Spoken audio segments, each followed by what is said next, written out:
Student, हम पढ़ रहे हैं क्लास 10th का second chapter acid base and salt. इससे पहले हम इसके बारे में पढ़ चुके हैं, एसिड्स क्या होते हैं, बेसिस क्या होते हैं, साथ ही साथ हमने पढ़ा था कि इंडिकेटर्स क्या होते हैं और उनके कुछ एग्जांपल्स देखे थे।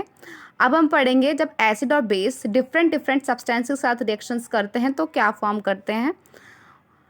तो सबसे पहले हम पढ़ेंगे जब एसिड और बेस मेटल्स के साथ रिएक्ट करते हैं तो क्या होता है। तब एसिड और base react with metal, they can give salt, साथ ही साथ कौन सी गैस देता है, हाइड्रोजन गैस रिलीज करते हैं। अब हमको कैसे पता चलेगा कि जब एसिड और बेस मेटल के साथ रिएक्ट करते हैं तो हाइड्रोजन गैस रिलीज करते हैं। इसके लिए हम एक एक्सपेरिमेंट करेंगे जिसके अंदर हम क्या करेंगे, एक टेस्ट ट्यूब लेंगे और टेस्ट ट्यूब के अंदर क्या पास कराएंगे, सल्फ्यूरिक गैस पास कराएंगे और उसके अंदर कुछ पीसेस डालेंगे जिंक के। तब फिर एक गैस रिलीज होगी, उस गैस को हम किसके अंदर डालेंगे, सोप सॉल्यूशन के अंदर डालेंगे। तो फिर हम देखेंगे कि सोप सॉल्यूशन के अंदर क्या है, गैस की वजह से बबल्स फॉर्म होना स्टार्ट हो गए हैं। फिर उन बबल्स के पास हम बर्निंग कैंडल लेके आएंगे और जैसे ही हम बर्निंग कैंडल लेके आएंगे पॉप साउंड आएगी, जैसे पटाखा फूटता है ना, ऐसी आवाज़ आएगी जो कि ये शो करेगी कि जो गैस रिलीज़ हो रही है वो कौन सी गैस है, हाइड्रोजन गैस है। हाइड्रोजन गैस पॉप साउंड इसलिए रिलीज़ करती है क्योंकि वो क्या होती है, बहुत ही ज़्यादा फ्लेमेबल होती है। तो जैसे ही वो ऑक्सीजन के कांटेक्ट में आती है वो पॉप साउंड रिलीज़ करती है। नेक्स्ट हम पढ़ेंगे तब एसिड और बेस मेटल कार्बोनेट के साथ और मेटल हाइड्रोजन कार्बोनेट के साथ रिएक्ट करते हैं तो क्या फॉर्म होता है।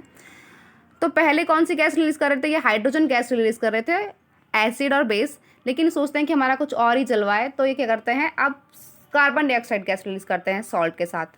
तो देखते, तो इसके अंदर हम क्या करेंगे, हम दोबारा दो टेस्ट ट्यूब लेने वाले हैं। एक के अंदर हम क्या डाल देंगे, सोडियम कार्बोनेट, दूसरे के अंदर हम डाल देंगे सोडियम बाइकार्बोनेट और दोनों के अंदर हम थोड़ा थोड़ा सा क्या डाल देंगे, HCl डाल देंगे। और जब एक गैस रिलीज होना स्टार्ट होगी उनमें से तो हम जो गैस है उसको किसके अंदर डालेंगे, लाइम वाटर के अंदर डालेंगे। और जो लाइम वाटर है वो अपना कलर चेंज करना स्टार्ट कर देगा और वो मिल्किश वाइटिश कलर के अंदर चेंज हो जाएगा, जो कि ये शो करता है जो गैस रिलीज हो रही है कौन सी गैस है, कार्बन डाइऑक्साइड गैस है। अब अगर आप लोग ये सोच रहे होंगे कि लाइम वाटर होता क्या है, तो मैं आपको ये पहले ही प्रीवियस वीडियोस में बता चुकी हूँ, फर्स्ट चैप्टर जब मैंने कराया था, और मैंने आपको ये बताया था कि बहुत इंपॉर्टेंट है लाइम वाटर, तो आप इसको याद कर लेना। अब जिन्होंने नहीं पढ़ी है वो दोबारा सुन लीजिए। जो लाइम वाटर होता है वो होता है कैल्शियम हाइड्रोक्साइड, और जब calcium hydroxide carbon dioxide gas से रिएक्ट करता है तो कैल्शियम कार्बोनेट फॉर्म करता है, जो कि जो कैल्शियम कार्बोनेट होता है वो वाइटिश लेयर फॉर्म करता है सॉल्यूशन के अंदर।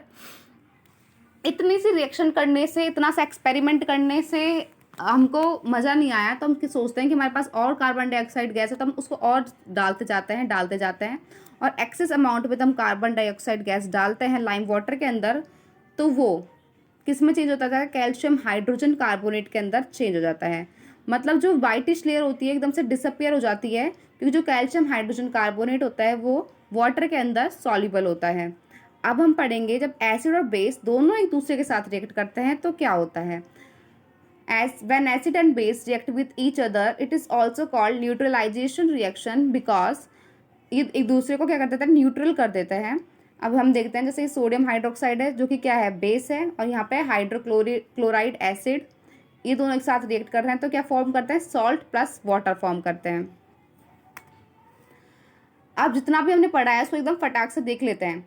तब मेटल्स एसिड और बेस के साथ रिएक्ट करते हैं तो सॉल्ट और हाइड्रोजन गैस रिलीज करते हैं। तब metal carbonates and metal hydrogen carbonates acid और बेस के साथ रिएक्ट करते हैं तो salt plus carbon dioxide plus water release करते हैं।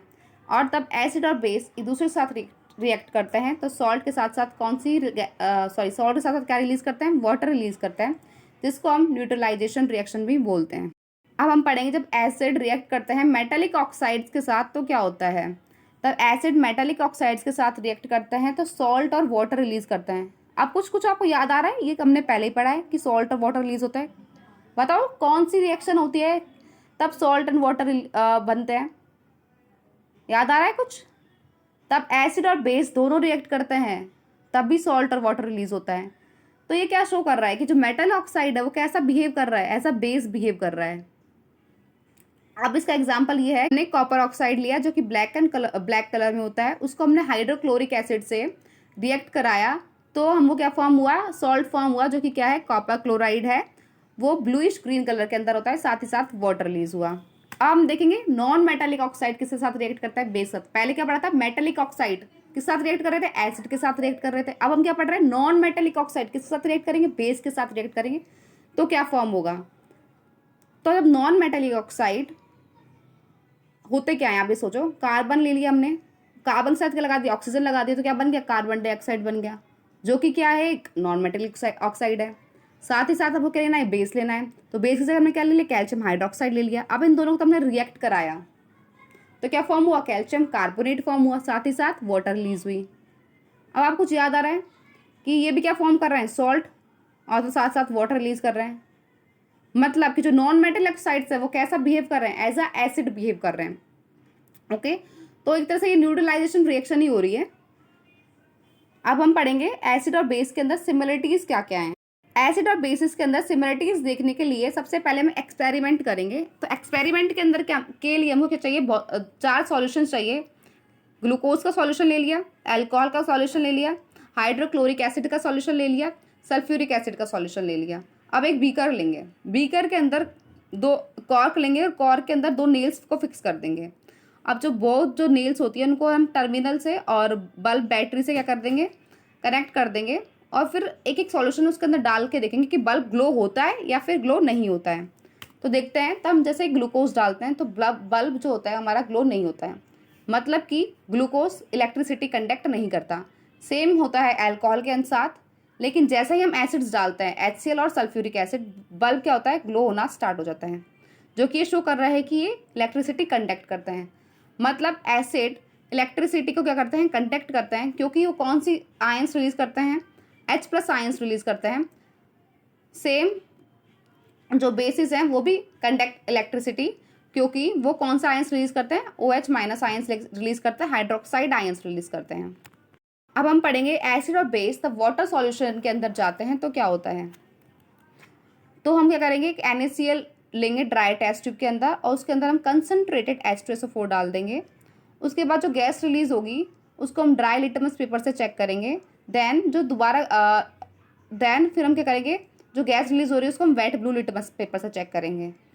लेकिन हम क्या देखते हैं, जब जैसे हम ड्राई ब्लू लिटमस पेपर लेके जाते हैं तो कोई चेंज नहीं होता है, लेकिन जैसे हम वेट ब्लू लिटमस पेपर लेके जा रहे हैं तो कलर किस में चेंज होता है, रेड में चेंज हो जाता है।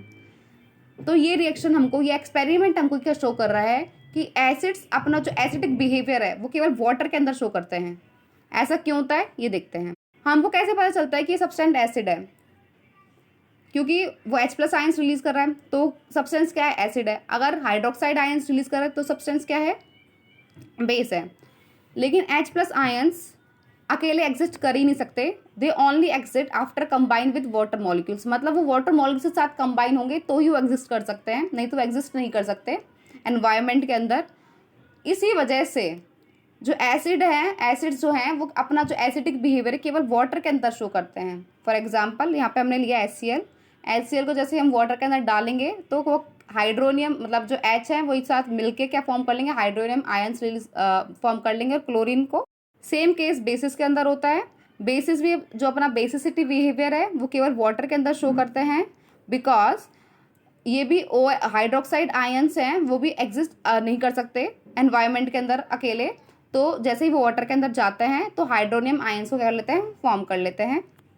अब हम पढ़ेंगे कंसनट्रेटेड एसिड्स और बेसिस क्या होते हैं, और डाइल्यूट एसिड्स और बेसिस क्या होते हैं। इतनी देर से हम कंसनट्रेटेड डाइल्यूट जो टर्म है वो बार बार यूज ले रहे हैं, तो उनका मतलब क्या होता है ये जानते हैं।